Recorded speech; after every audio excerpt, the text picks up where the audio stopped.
ஐபிஎல்ல புது ரூல்ஸ் போட்டு இருக்கிறாங்க. பங்களாதேஷ் பிளேயர் விளையாடக்கூடாதுன்ட்டு பிசிசிஐ பயங்கரமான ஒரு முடிவை எடுத்திருக்கிறாங்க. இதுக்கு முன்னாடி பாகிஸ்தான் பிளேயர் விளையாடக்கூடாதுன்ட்டு முடிவை எடுத்திருந்தாங்க. எதனால பங்களாதேஷ் பிளேயர் விளையாடக்கூடாதுன்ட்டு குறித்து நம்ம இந்த வீடியோல பார்க்கலாம் வாங்க.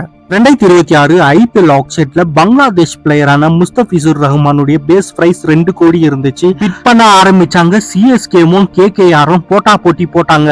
இவங்க 2 பேர்ல யார் எடுக்க போறாங்கன்றது மிகப்பெரிய கேள்விக்குறியா இருந்துச்சு. கடைசியா கொல்கத்தா நைட் ரைடர்ஸ் அணி 9.20 கோடிக்கு முஸ்தபிசுர் ரஹ்மான சோல்டு பண்ணியிருந்தாங்க.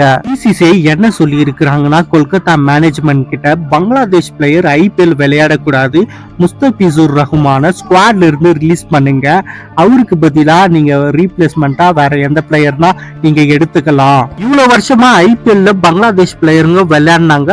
இப்ப மட்டும் ஏன் விளையாடக்கூடாது பிசிசிஐ ரூல்ஸ் போட்டு இருக்குன்னா, பங்களாதேஷ் நாட்டுல நிலவரமே சரியில்லை.